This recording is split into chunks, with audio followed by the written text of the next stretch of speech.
The project was placed on iCollege yesterday afternoon, so you can start on that anytime. Project is due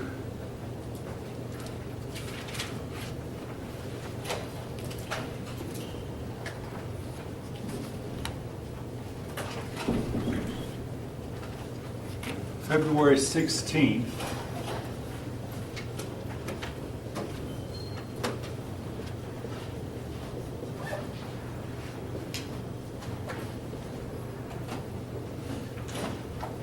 Due February 16th for extra credit, early turn in February 4th.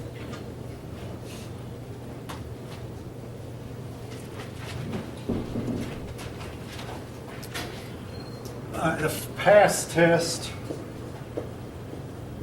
will be primary versus secondary sources.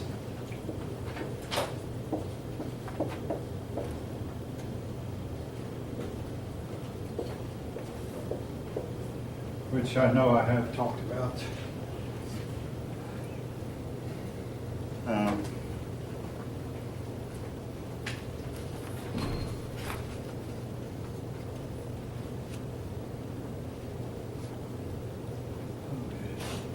I'll repeat what I said in about 5 minutes when everybody is supposed to be here.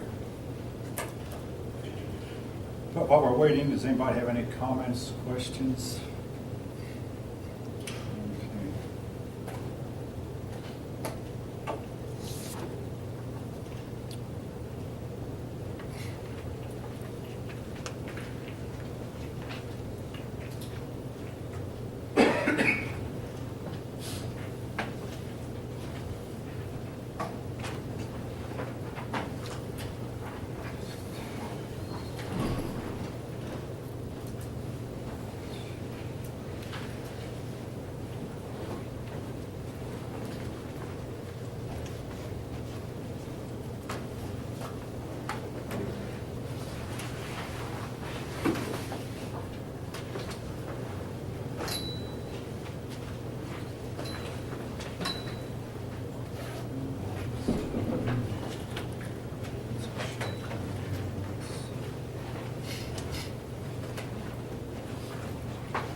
PASS, that's a program that we started last fall. If you were here last fall, all teachers are supposed to participate and give at least 3 PASS tests that's supposed to count at least 5% toward your grade. And for history, the first PASS is supposed to be primary versus secondary sources. The second one will be on maps, and I think that's on the syllabus, map reading. And then there's the third one, cause and effect. And it's on the syllabus, so they take them, but the PASS tests are taken separate from the other test. It's a department requirement. Department, it's actually state law, more than department, it's state law.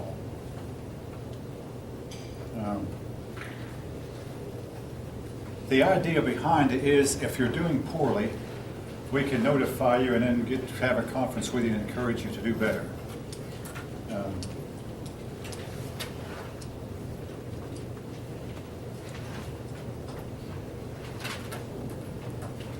And for the project, if we turn it in before February 16th? Before February 4th. 4th. Yeah.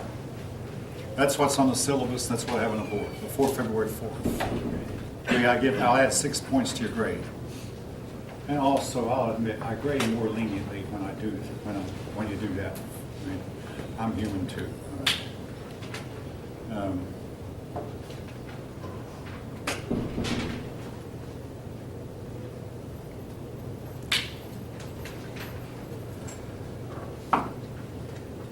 All right, anybody else have any other comments, questions?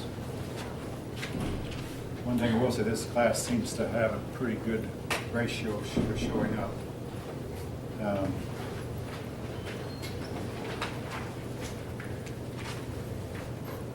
On iCollege, you'll notice there's a comparative religion and comparative civilization.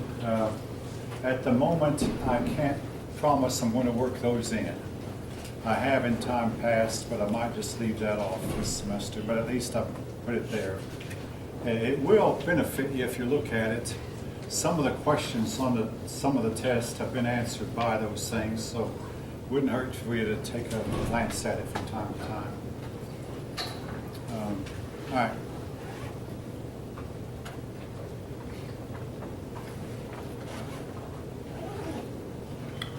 I'll probably call roll around 3 o'clock, a little bit after.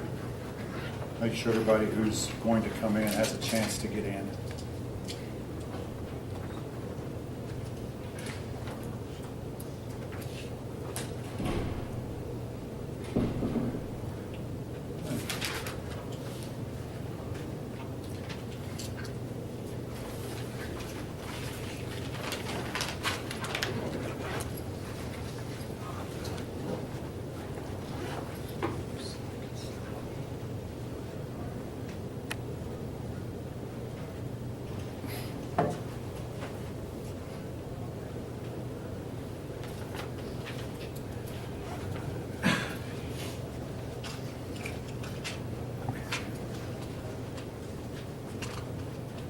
All right, syllabus.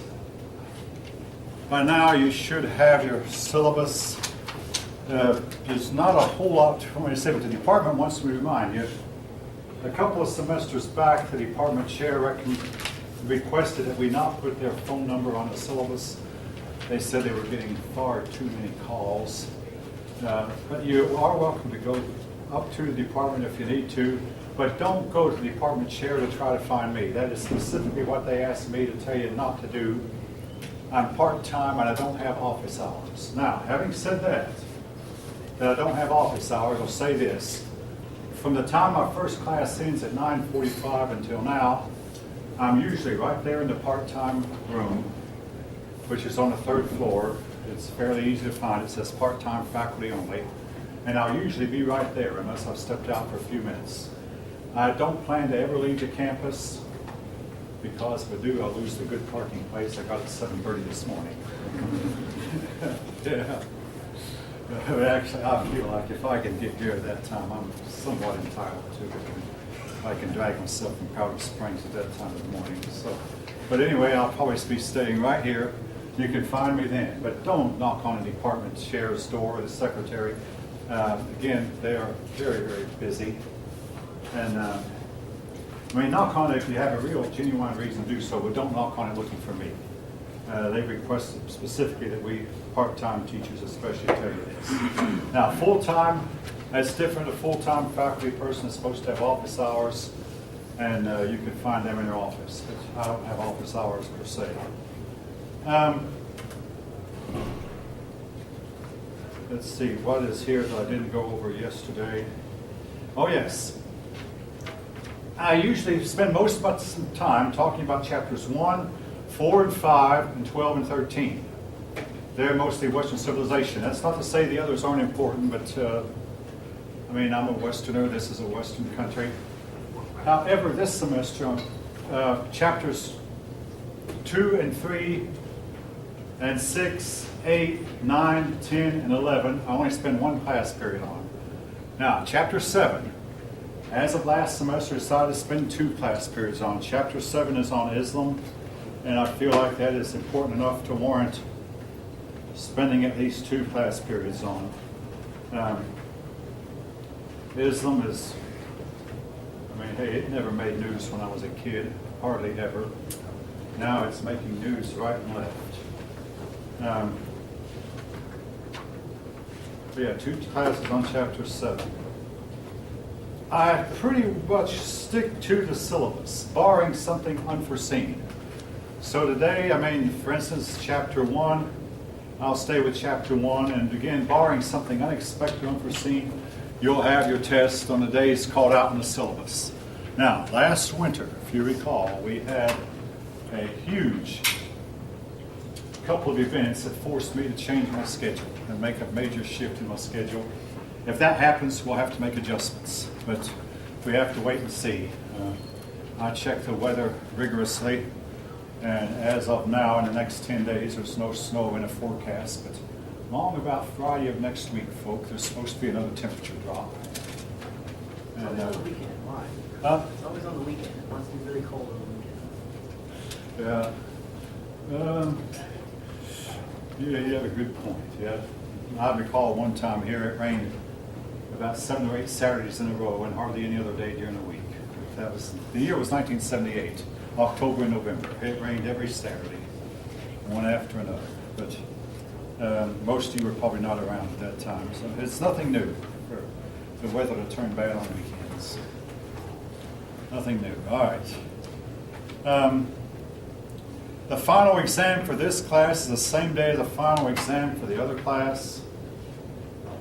And I have it capital letters, folks. I get this every semester in Spider. Please do not ask me to change the final exam time. It's against state law. It's against the rules of this school. I must give it at the time appointed.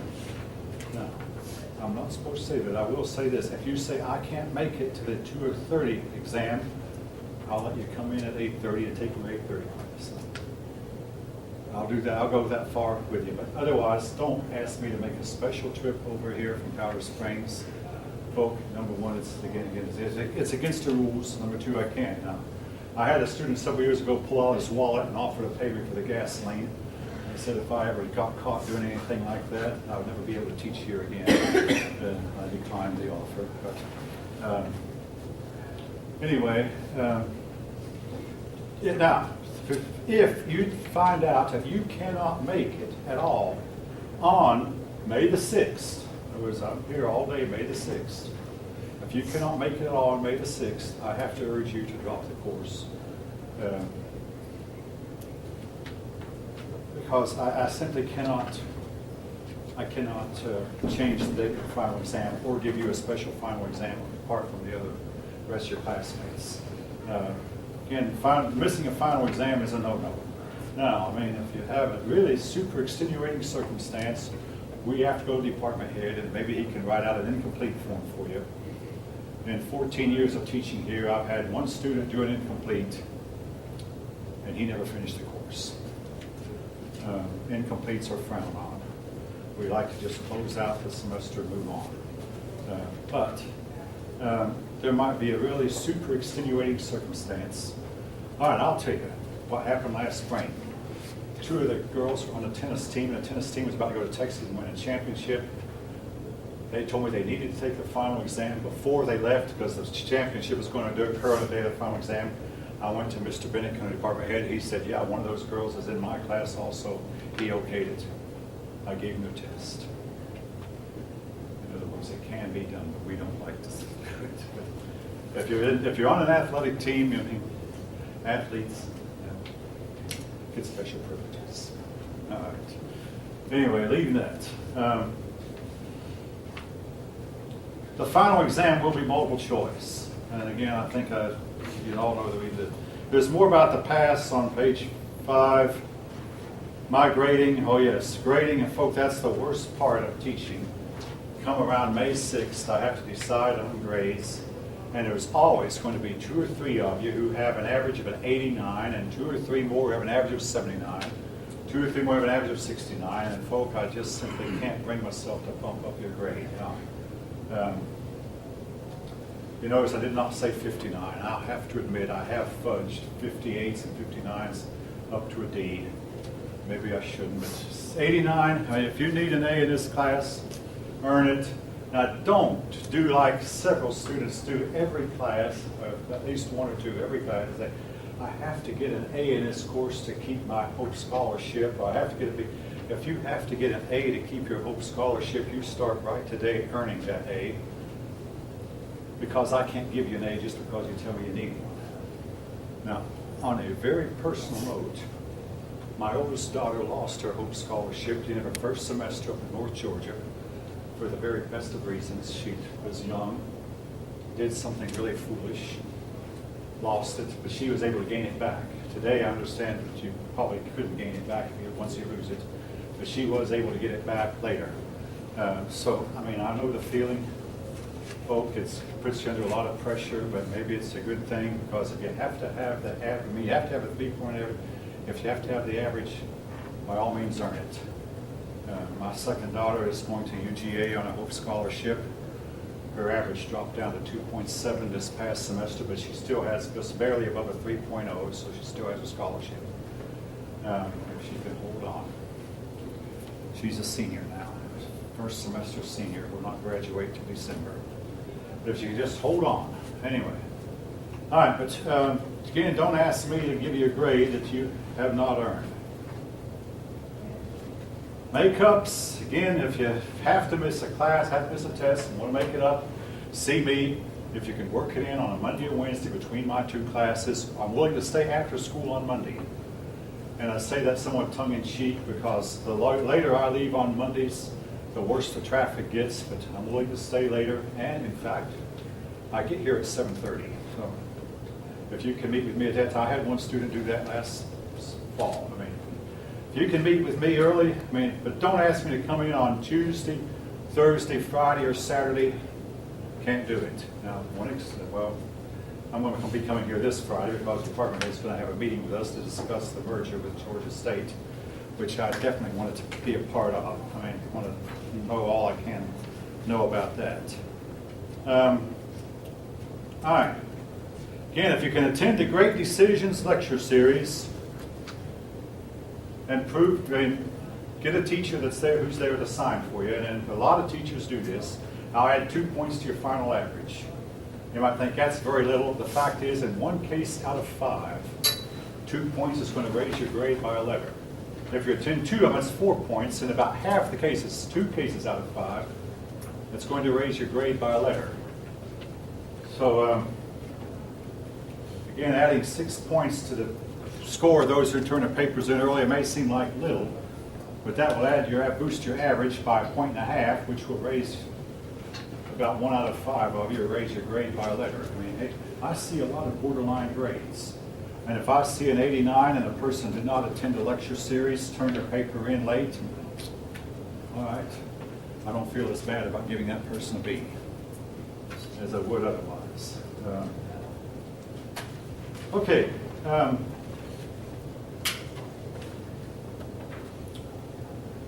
Again, make sure that if you have to leave the class, you go through the formality of withdrawing. I don't give very many Fs. I mean, I seldom give an F to a person who's completed the work, but I wind up giving a lot of Fs because several students just simply will quit coming to class and not go through the formality of withdrawing. Folks, I don't know why. I mean, I have every semester in a class like this, there'll be 2 or 3 of you who have an A average on your way. I mean, I had a curve setter just last fall, right, sitting in this room. I was sitting right there, in fact. On our way to an A average, and just simply quit coming. No explanation. You might say, why didn't I contact this person? I am not in the habit of that. I mean, you're adults. You should find your way here. Just quit coming, wound up with an F for the course. Didn't turn in a paper, didn't take the final exam. That was half the grade right there. Didn't take the last couple of tests. So again,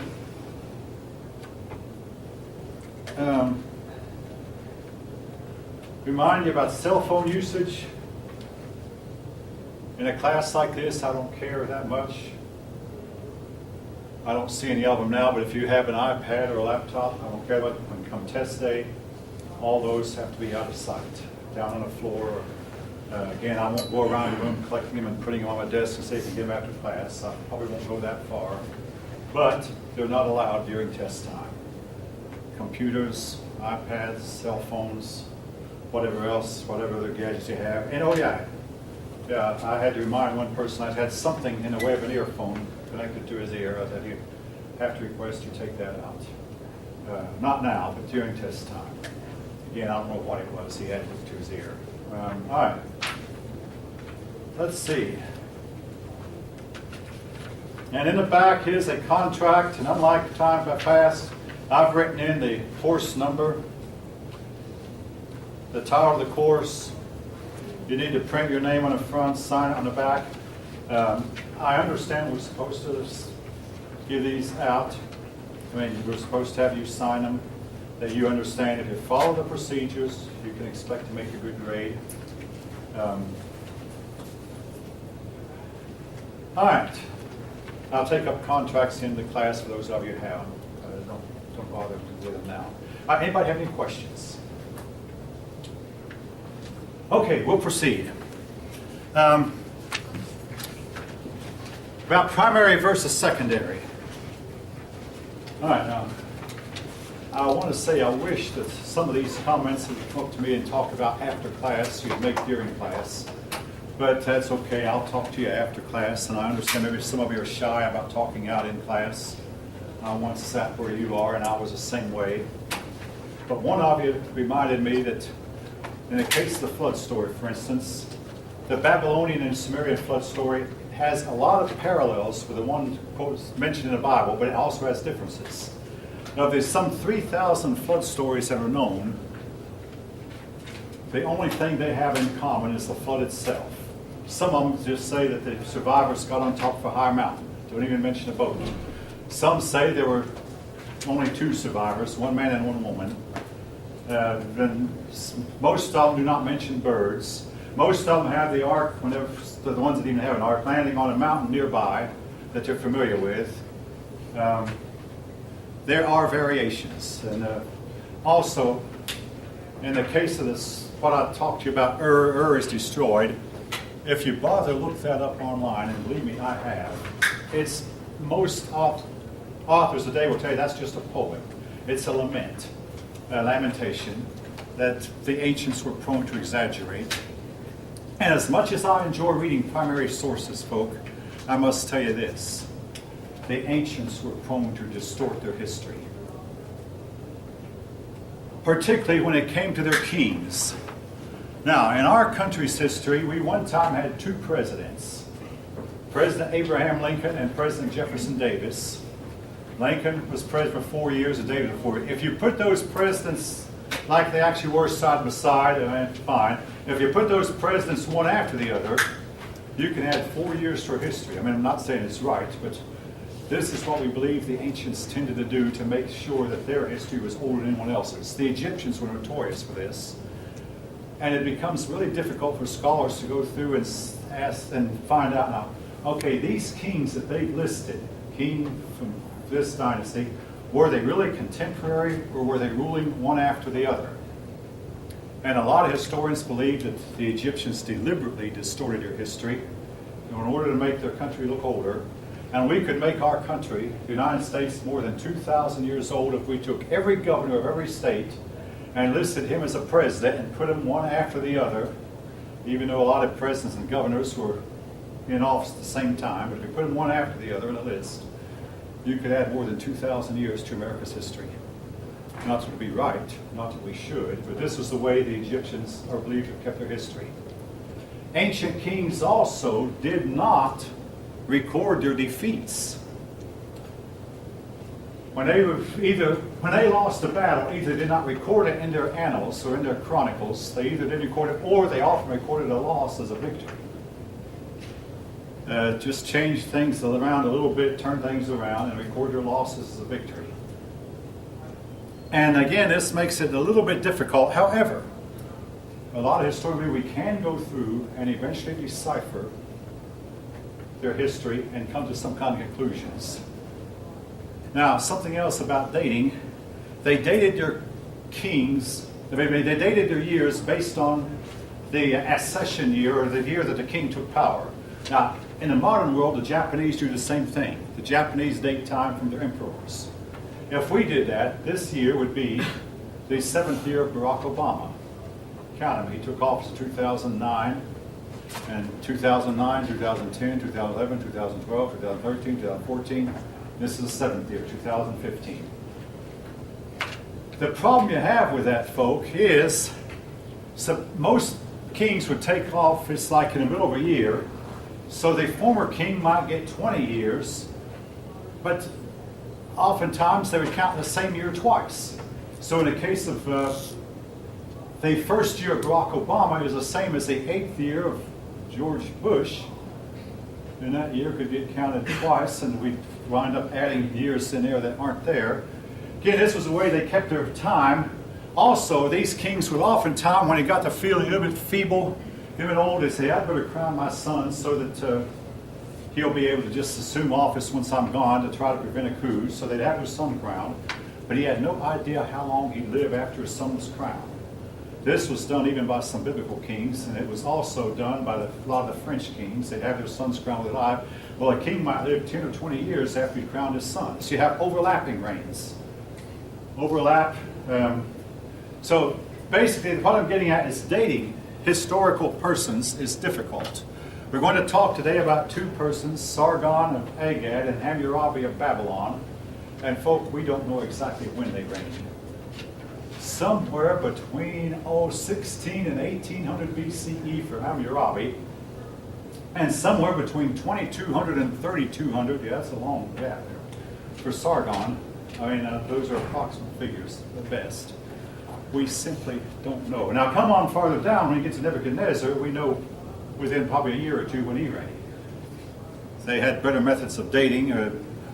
Also, they had eclipses that occurred, and we can date the time from when we know that a solar eclipse or lunar eclipse would have occurred during this time that we're talking about. But apparently these eclipses were not recorded as you go farther back. If they recorded or were recorded, we haven't read them. All right. So primary sources can have their flaws and their inconsistencies, and you have to understand the ancients did have a problem keeping history, which is why we don't consider anyone a true historian until we come to Herodotus, who lived in 330 BCE. And I thought, what about all these hundreds of years before then? Their histories are either distorted,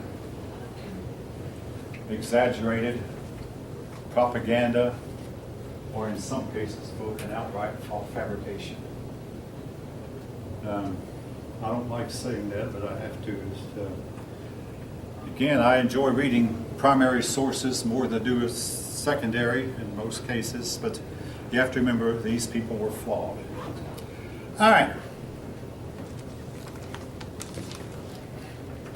Now, something else I did not mention last time, but I want to.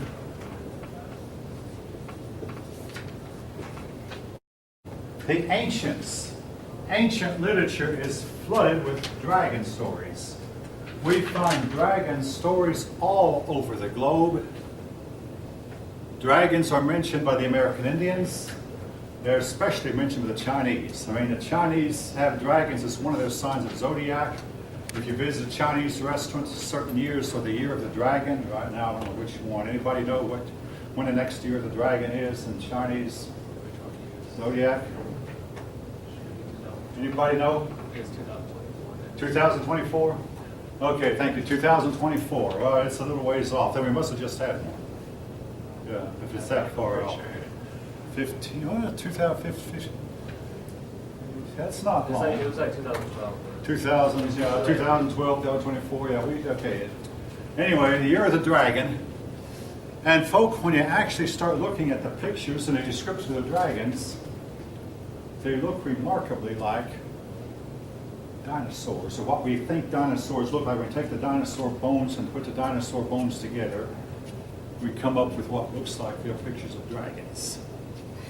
Now the problem with that is standard paleontology says that dragons were all killed off 65 million years ago when a huge meteorite hit the Yucatan Peninsula right here and set up a nuclear winter that killed all the dinosaurs and much of everything else. Now I don't doubt that a huge meteorite probably hit the Yucatan Peninsula and might have set up a really cold winter that followed, an ice age of sorts. But we are finding dinosaur bones that have soft tissue. And I don't know how tissue can remain soft for 65 million years. We're actually finding hemoglobin. I had some skeptics last fall. Yeah, fall of 2013, actually. Yeah, and they didn't believe. So one of them, there's a married couple, man and wife. The wife decided to take it on herself to do research on it and did a research paper on dragons, and came to the conclusion that dinosaurs, in fact, were the dragons. That man and dinosaur. Now, granted, this is not standard. I mean, you can look it up, and most scientists will strongly disagree with that. Yes. Okay. The thing you're talking about is there's a TED talk about that. They're taking bone marrow out of the bones and Yeah. like, trying to get the DNA out of it, and they are finding like little bits of blood. And then what they're attempting to do is reverse engineer a chicken. So like when birds are developing, they have tails and all this other stuff. So they're trying to turn off certain genes, and they've been able to make a chicken with teeth, a chicken with a longer tail, and they're trying to just reverse engineer that so a chicken gives birth to like a dinosaur. Now, it reminds you of the movie Jurassic Park that came out when you all were quite young. They have actually created a woolly mammoth that way. The woolly mammoth, of course, is better preserved than a dinosaur.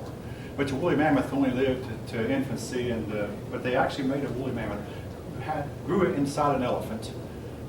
They hope to restore the woolly mammoth at some point. The dinosaur, it might be possible. Again, the point I'm making is, I don't doubt that they'll eventually do it. But I don't believe that the DNA that they're using is 65 million years old. Yeah, right. It's like, how's it going to still Quite be? recent. In other words, nobody questioned the existence of dragons until about the year 1600. Some sophisticated European author said he doubted dragons existed. Before that time, in the 800s and 900s, well, in the 600s, a man named Beowulf killed that dragon. Before, in the 400s, Sir Lancelot is said to kill. We don't know if Sir Lancelot existed. St. George killed one around the year 300, again, if St. George even existed. Beowulf, now, that's something else. You'll find that name Beowulf on the paper that I've assigned to you, if any of you happen to see it. All right, I'm going to leave it up to you to determine whether or not he actually existed. I won't tell you what I think. Well, maybe you know what I think.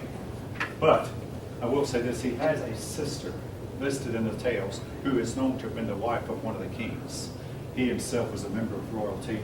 He became a king. In the story, I mean, if you notice, a lot of dinosaurs have short, stubby arms and thick, stumpy legs in the back.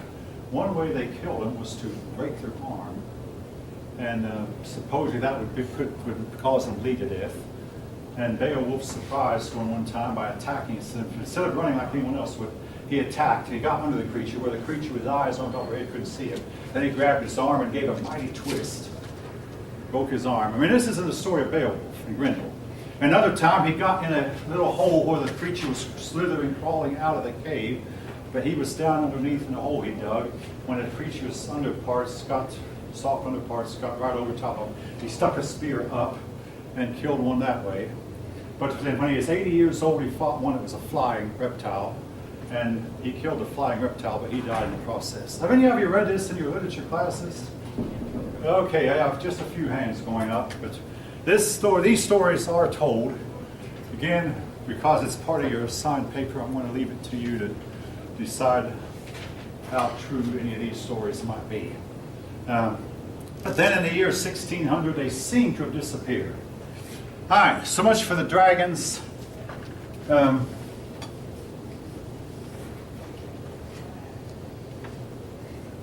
right.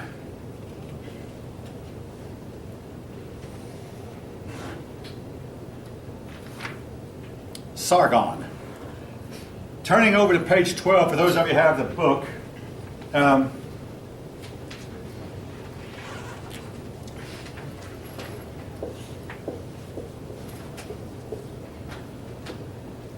Sargon is far from being the first person of history, but he's the first person that we are fairly certain actually existed. Before him, I mean, hey, there's all kinds of people, including Gilgamesh, Lugalbanda, and Merkar, these men are listed on the king list.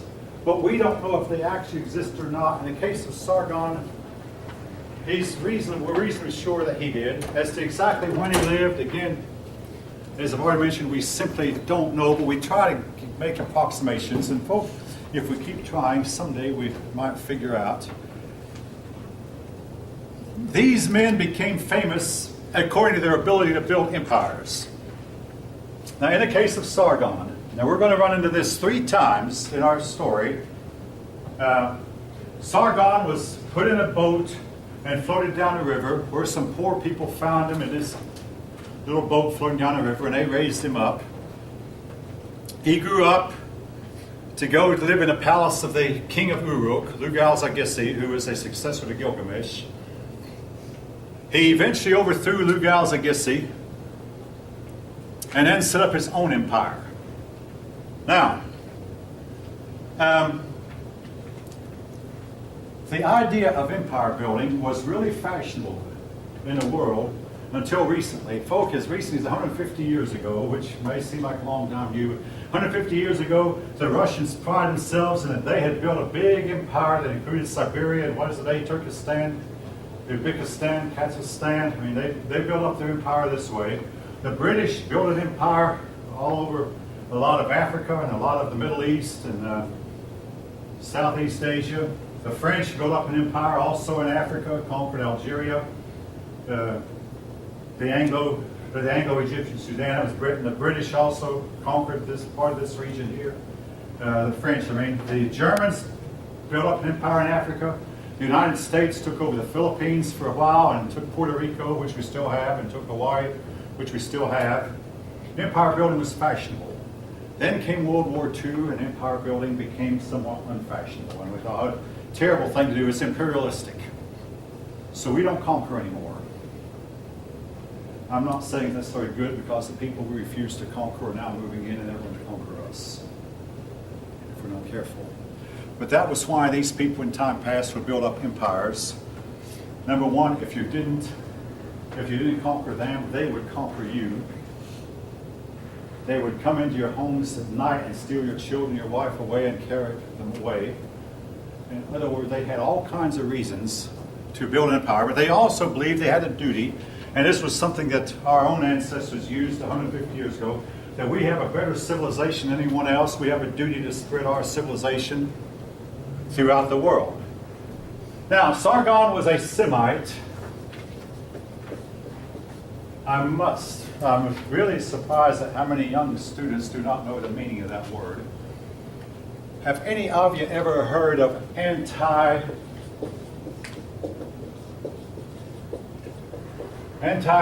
or anti-Semitism? Anti-S-E-M-I-T-I-S-M. Anybody heard that term used? One or two. Anti-Semitism. Okay, what does it mean? It's like against Jewish people, right? Hate the Jewish people. All right.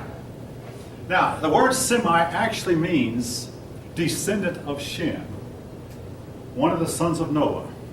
Who were the Semites? Well, the Elamites, sometimes pronounced Elamites, the Babylonians, the Jews.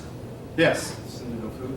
The E-L-A-M. The Elamites, the Babylonians, the Assyrians. I mean, I'll be talking about these people later, but go ahead and take them down now. Elamite, they were Semites. No, you didn't answer my question. I said Semite means... Semite means descended from Shem. Shem? Shem, S-H-E-M, yeah, son of Noah. One of the survivors of the ark.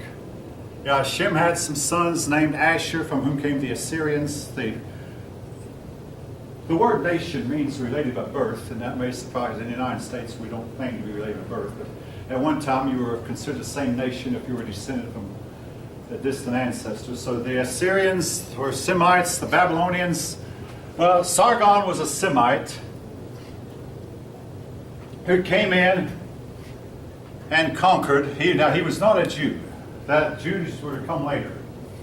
But he conquered, built himself up an empire. Now,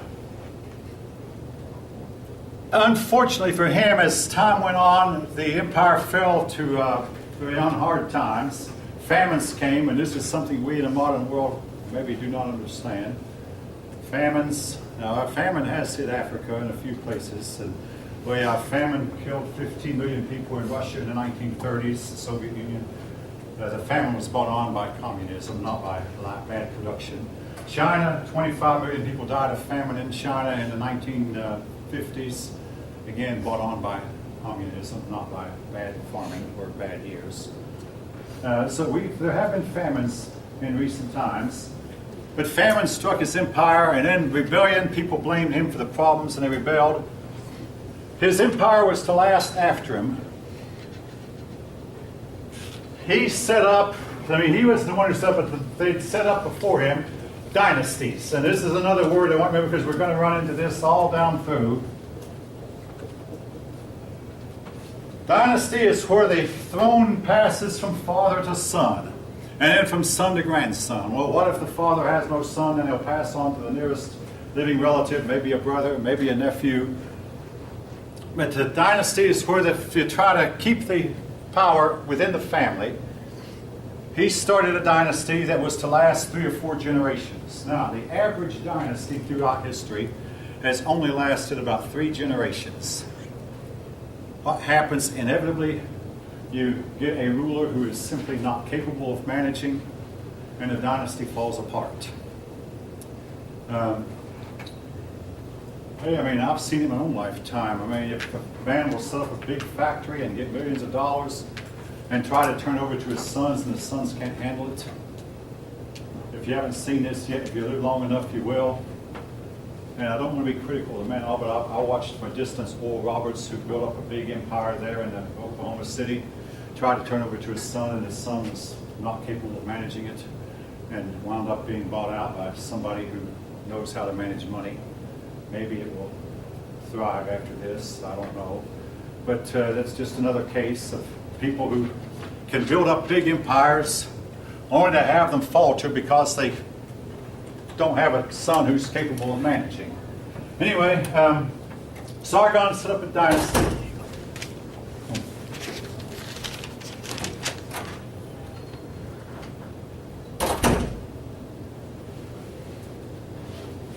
Okay. That lasted about 3 or 4 generations. Then, as was the case of so many, they failed. Now, one of the problems they had was so much depended on the ability of one man. Now, we've tried to set up a country where we have a constitution, we follow the constitution, and if the leader is incompetent, supposedly the government will go on because the government does not depend on leadership. And something else they told us when I was in the Army, and yes, I was in the Army for a while, when you see an officer, you salute him. But you don't salute the man behind the bars or the stars or the maple leaves. You're saluting the maple leaves. You're saluting the bars. You're saluting the stars. You're not saluting the man. You don't follow the man. You might not think much of the man, but you are saluting his office. And again, when you follow our president or governor, you're respecting him for the office he holds, not for the man he is. But in those days, they respect a man for his ability to lead, his charisma, what he had to lead. And the result was, inevitably, they'd turn the throne over to someone who was incompetent, and whoop, down the hill everything would go. Then along would come someone else.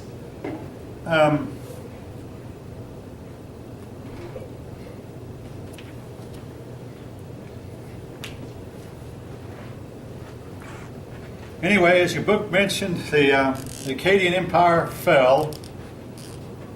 They too try to give dates. The Akkadian Empire fell, and for a while there was no big empire. Then came a new empire under Hammurabi.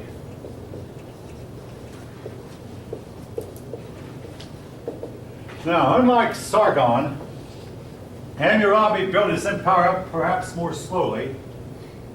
But he tried to get the people he conquered on his side. He started off looking around, you might say, see which city-state nearby me is weaker than the others. He picked on a weak city-state, but he got them on his side and said, hey, I can build your strength back up for you. I'll build a road between my city and yours. We'll trade with each other, make both of us richer. Then you help me in my campaign against another state. So over a period of 30 years, about one city at a time, he built up a fairly large empire. And he kept down rebellions by administering his empire with justice. He's remembered primarily for his law code. The law code made everyone supposedly equal under the law. Your book shows, it talks about some of the laws in his law code on page 13. And the law code was written in cuneiform on the stele of Hammurabi, which we have found, written on page 14. Written in cuneiform.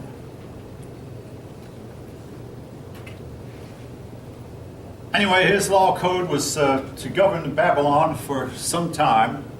I must mention, Hammurabi was the king of Babylon.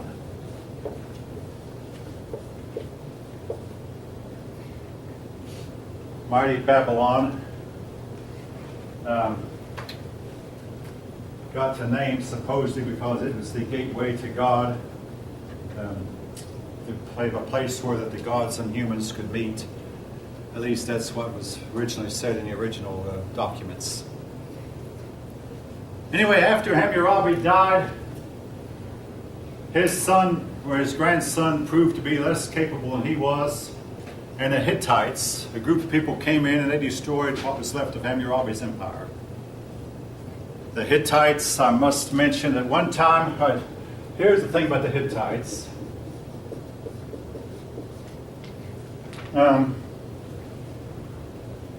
They were mentioned in the Bible. And for many years, critics of the Bible said, that shows the Bible because the Hittites never existed. Then we found out not only did Hittites exist, they were an extremely powerful people. They lived here in what is today Turkey. And one day, one of their kings moved into Babylon and sacked the city. Now, when you say sacked the city, that meant the troops, once they defeated their army, moved in with their big burlap or whatever bags and took everything of value and carried it home and left the city completely impoverished. So the Hittites sacked, don't worry about the name, folk, but the Hittite king was named Shupalulumus. If you think some of these names are weird, I don't blame you. But anyway, Shupalulumus is remembered for having been the king who sacked Babylon. All right, now this brings me up to the next point. Both in the case of Sargon and in the case of the person who defeated Hammurabi, what you have, folk, is a powerful, civilized city, or a group of powerful, civilized cities, and surrounding them are a bunch of barbaric, uncivilized people. Like, here's the civilized people being surrounded by a bunch of barbaric people outside. Now, what I'm about to say might surprise you. In the conflict between civilized and uncivilized, up until about 400 or 500 years ago, when civilized met uncivilized, which side usually won? The uncivilized. I don't know how you do that. Nobody in my morning class even know it. The uncivilized usually won. Now, in modern times, the civilized people have weapons like guns, gunpowder, and more recently, aircraft, sonars, radars, and any more remote-controlled airplanes, drones, they call them, that make it more difficult for the uncivilized to win. But throughout most of history, the uncivilized have won. In the case of sacking of Babylon, the Hittites were people whose civilization was probably a whole lot less than Babylon's. But Hittites came in and destroyed Babylon. In the case of Sargon, he came from the land, his people, the Amorites, came from Arabia, and they were considered primitive and uncivilized. But the Amorites destroyed the more civilized Sumerian people, brought them down. Why is that? One reason, folk, is that civilized people after a while tend to become soft, even you might say lazy, have had too much to eat and become overweight and whatever, while their uncivilized neighbors are out busy, fighting, working hard. The uncivilized wind up making better fighters than the civilized. Also, a lot of times civilized men get to where they don't want to serve in the army. And that's another problem. But in a lot of cases, too, the uncivilized simply have the numbers. Uncivilized poor people tend to reproduce like crazy, while their civilized neighbors will maybe have 1 or 2 children per couple, sometimes maybe a little bit more than that. Uncivilized people average 6, 8, and 10 children per couple. After a few generations, pick the winner. Now the reverse of that, like when Europeans came from Europe and encountered the American Indians, except for the Indians living in Mexico and Central America, most of the Indians were what we call uncivilized. Well, the Incas were civilized, but most of them were uncivilized. The civilized people won. Again, better weaponry and a bigger population. Eventually that proved to be true. American Indian women only wanted to have 1 or 2 babies per woman. I'll talk about why when we come to that chapter. European women were having 6 and 8 babies per couple, and sometimes 12 and 14. And again, Europeans were getting more people coming across the seas all the time. The Indians were not.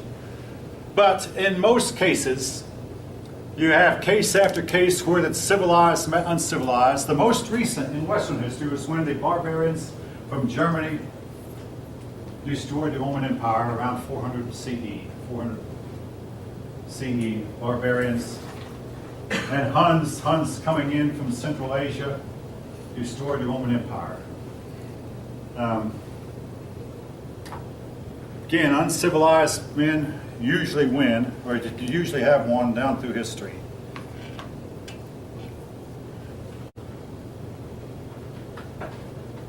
Now, folks, this can be a really sticky topic, especially since I personally strongly believe that when I'm talking about Sumerian religion, yes, I may be talking about something that existed 4,000 years ago, but I also believe that a lot of the elements of it are going on right as of this date, January 14th, 2015. So it's not something that ended in our past. Now, on a very, very personal, and I'm not the only one who believes this, I believe that the original religion of mankind was monotheism. Monotheism, what's that mean? Worship of one God, and it went to polytheism.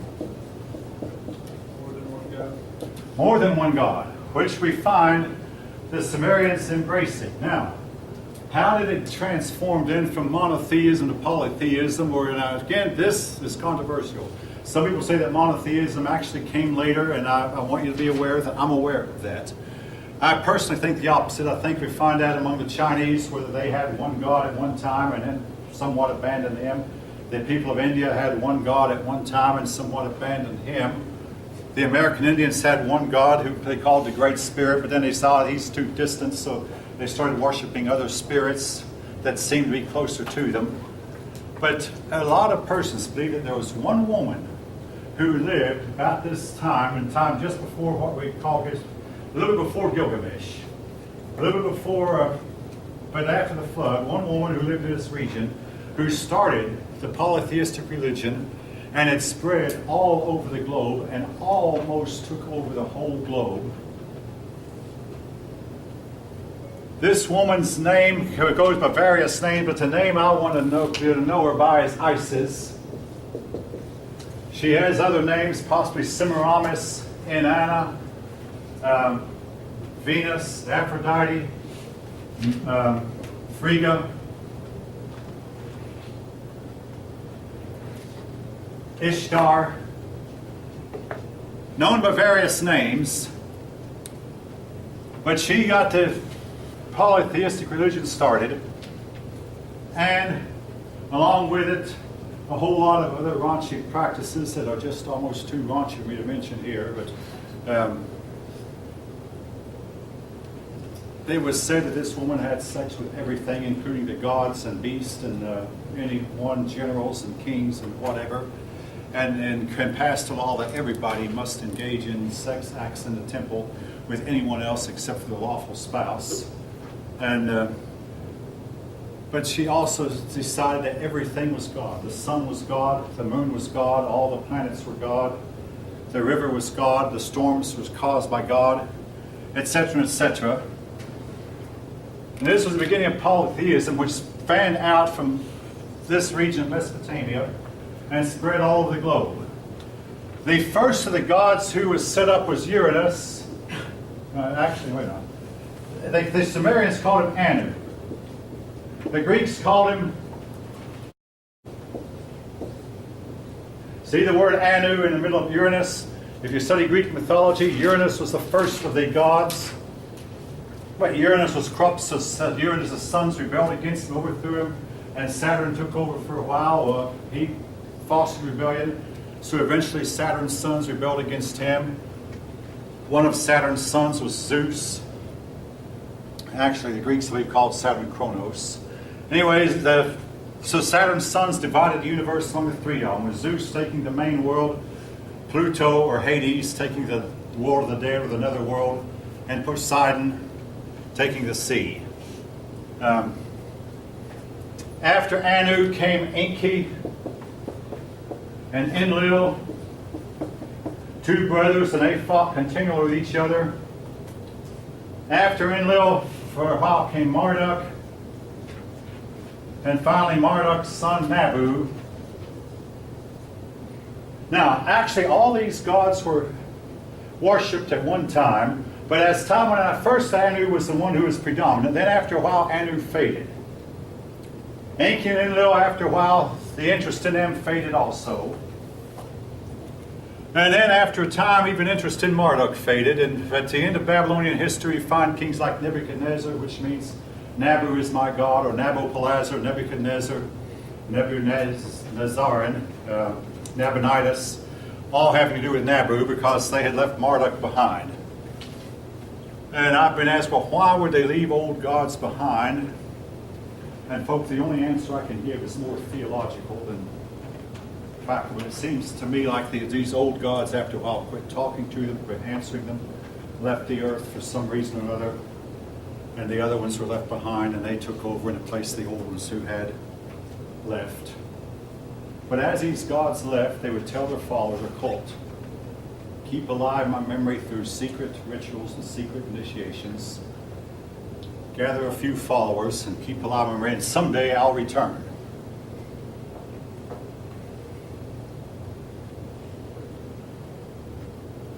All right, at this point, I want to pause. Any of you have any comments, questions? You should be loaded. Now, most notorious is ISIS. And folk, there are stories that ISIS has been worshipped by secret societies, secret lodges, secret organizations, all the way down through from the beginning of time, all the way to the present day.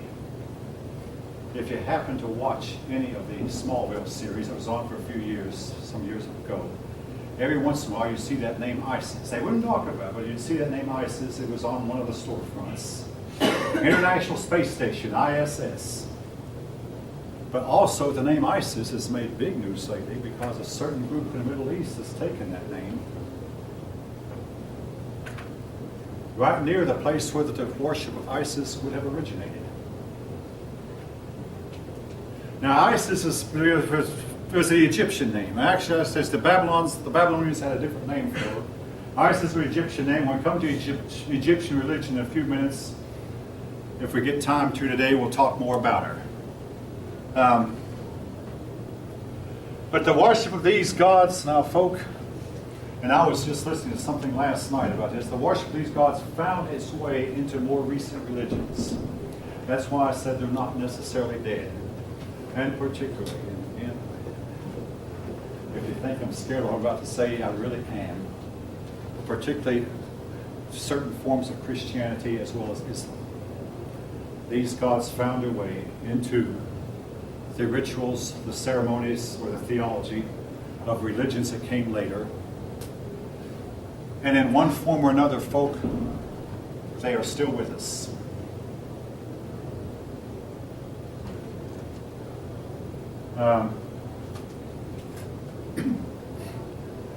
Yes. So is ISIS a woman or a religion? Yes.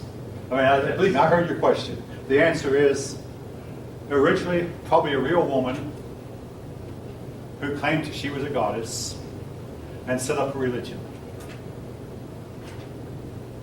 of which almost all religions all over the earth that are polytheistic in one form or another. I mean, hey, I noticed when I was a kid that mythologies follow the same pattern.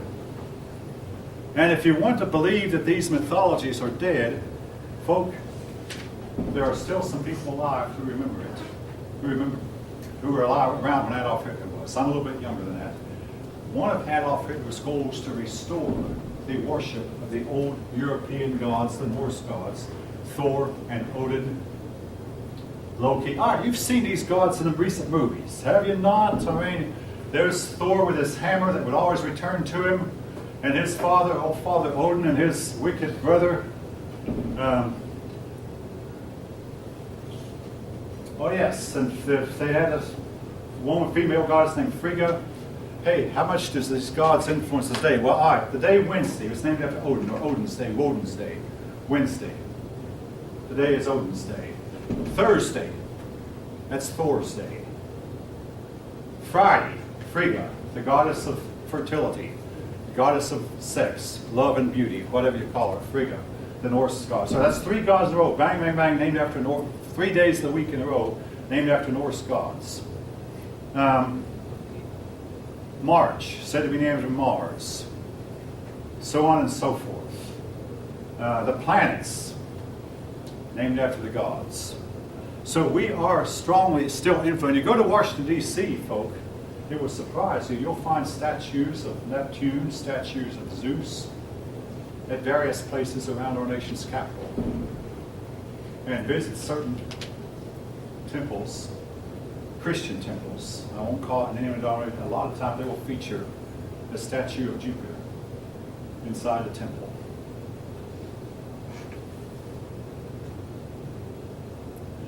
These gods may be far from dead. Anyway, the worship of these gods found their way into the religions that came later.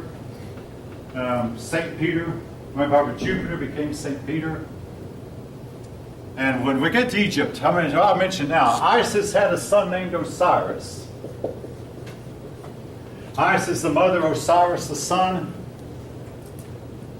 In Christian theology, Mary the mother, Jesus the son. Osiris died and Isis tried to resurrect him. And eventually Osiris and Isis would trade places for 6 months of the year. Osiris would be in the living world while Isis was in the dead world. And then the other 6 months, they'd trade places. Those 6 months, where one of them was in the dead world, would be winter. The other one would be summer. And I'm mixed up now as to which was which. All right, anyway, these religions, folk, not necessarily dead. They're still around. They strongly, strongly influence our way of thinking today. And again, it appears that all polytheistic religions had their start among the Sumerians.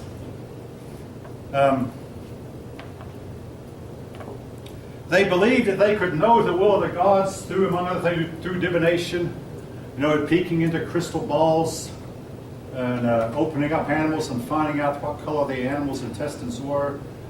Particularly in military campaigns, that's one of the most uncertain things you can undertake. So these people would try to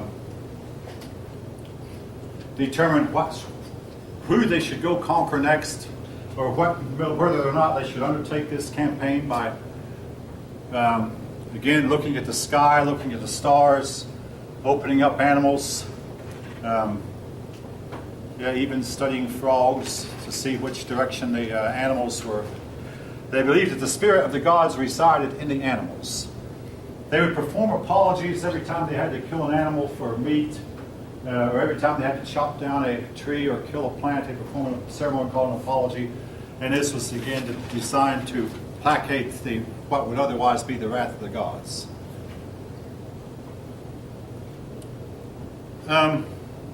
It has been said that mankind is incurably religious.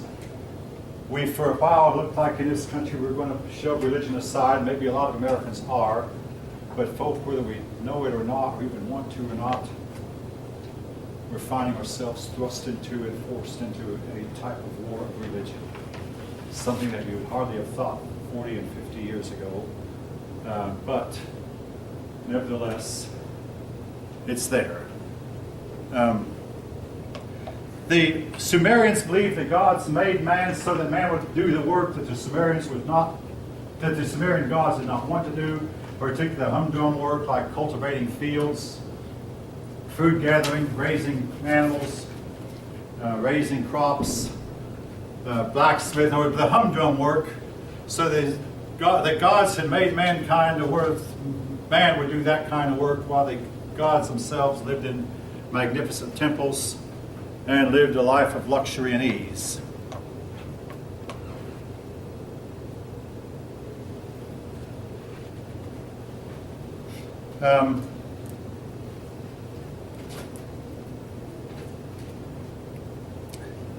The humans lived lives of insecurity. They never could quite understand the will of the gods, but they would try to, again, through divination. But otherwise, they're always concerned, is what we're doing displeasing the gods? When will the wrath of the gods fall on us?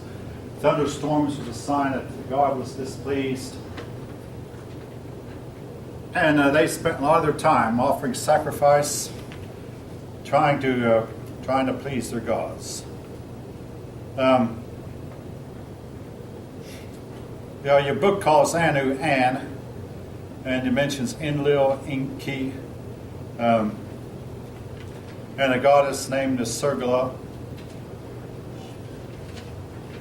Again, this goddess is found in the Egyptian and in Greek folklore and Roman folklore under different names. All right. Writing.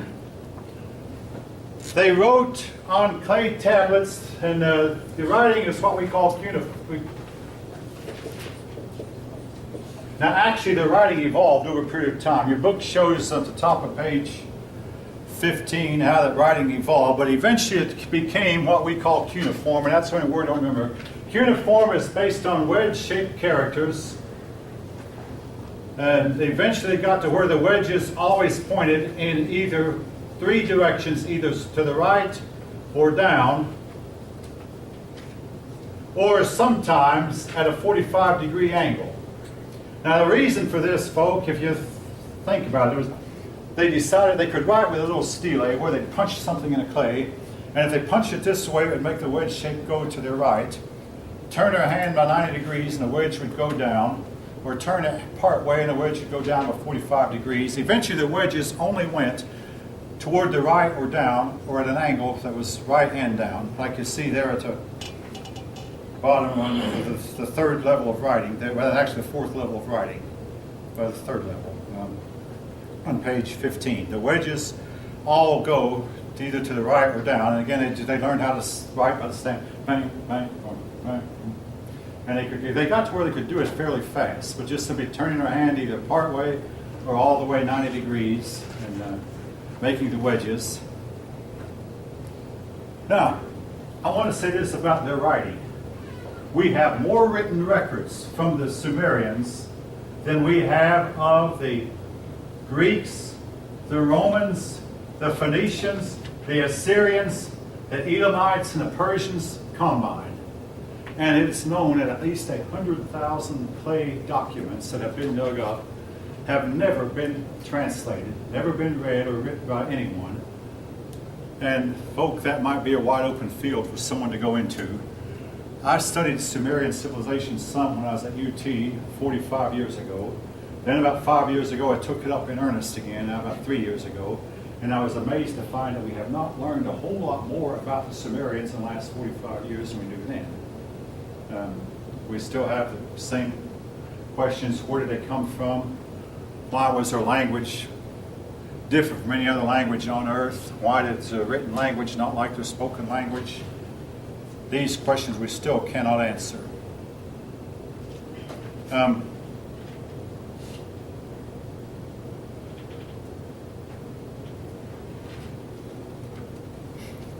Writing, of course, obviously has its importance, but in addition for writing to be important to keep records, a lot of the writings that we have are palace inventories, and that make for very dull reading, except for the person who's interested. The person who's really interested can go in and figure, hey, they had this piece of furniture in this room and that piece of furniture in that room, and they can feel like they pretty well reconstruct what the palace might have looked like by simply looking at the inventories.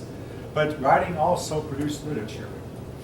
And one of the most famous pieces of literature that they had was the Epic of Gilgamesh.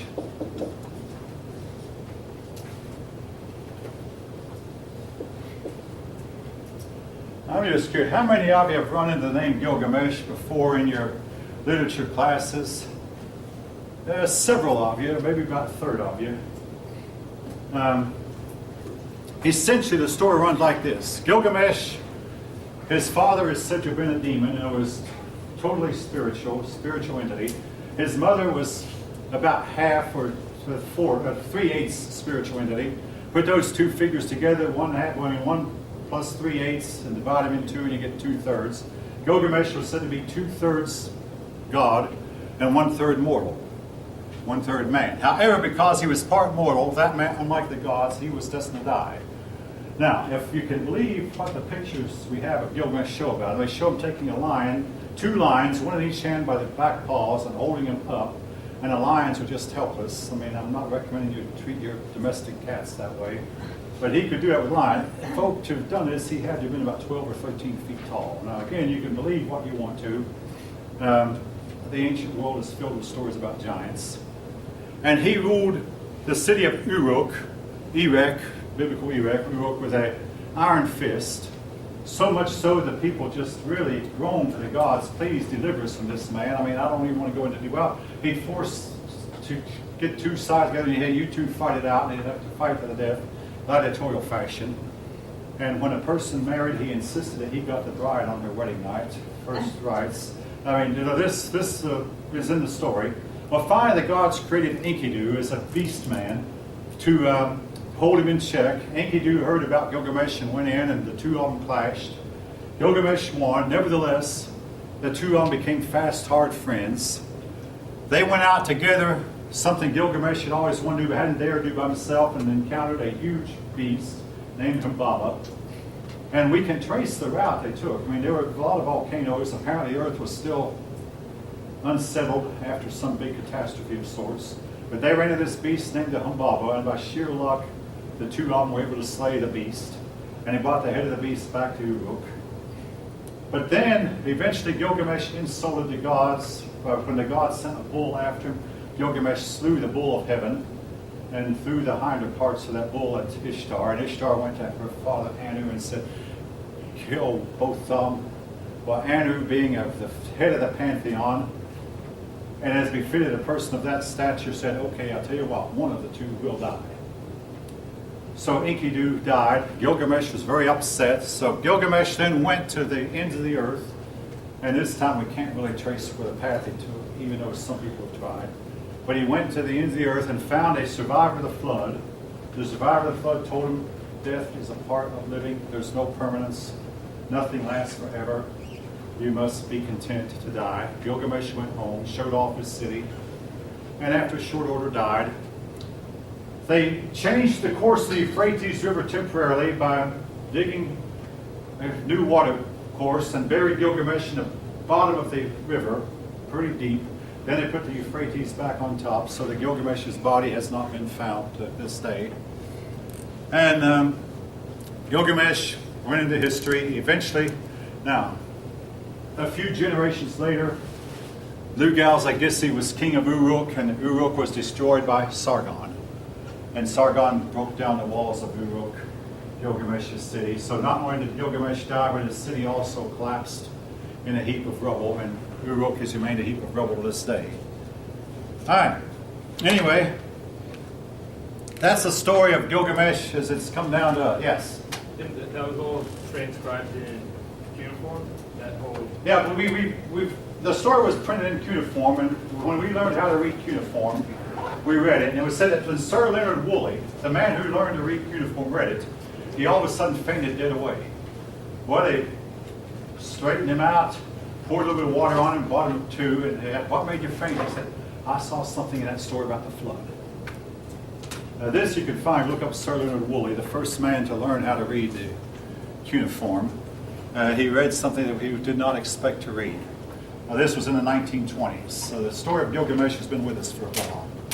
All right. For the moment, folk, I'm going to leave Babylon and go to another country, Egypt. I've touched on Egypt for a while. Egypt would be nothing more than desert if it were not for the Nile River. The Nile River has flowed through since the beginning of time. And thanks to the Nile, people were able to cultivate the land. Until recently, the Nile River would overflow its banks every spring and deposit a fresh layer of topsoil. With this fresh topsoil, the Egyptians would move in, plant their crops, water the crops with water from the Nile. And they were doing this for hundreds of years. Now, I say until recently. Recently, the Egyptians tried to dam up the Nile River to stop the flooding, and the result has been something of an ecological disaster that they didn't anticipate. But nevertheless, the Egyptians still get their water from the Nile. They don't have the annual flooding they once did. All right.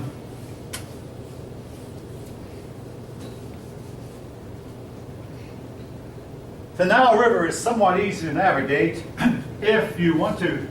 The Nile flows north. So if you want to go north, you just simply put up your sails and your boat will flow toward the north. If you want to go south, you spread out your sail. The wind usually blows south, and you can go south and based on wind power. The weather in Egypt is extremely predictable. They do have seasons, winter and summer, but they seldom have a rain cloud. But the last time it rained in Egypt was more than 100 years ago. They've had about 50 rainstorms in the last 4,000 years. So figure there, very, very little rain. But the weather is always, like I say, predictable. In fact, the Egyptians believed that when the gods made the earth, they made Egypt first and made it perfect. Then they created the other lands around it. We all have a tendency to think that somehow we're better than everybody else. The Egyptians are no exceptions. The continent of Africa is like sitting on terraces, which means that except for the Congo, their rivers will flow for a while and then drop off. Flow for a while and drop off. And these drop-offs are called cataracts.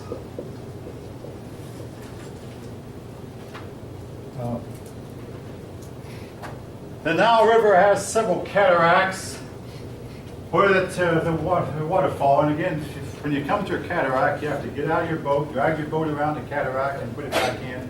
This is true whether you're going north or south. All right, okay.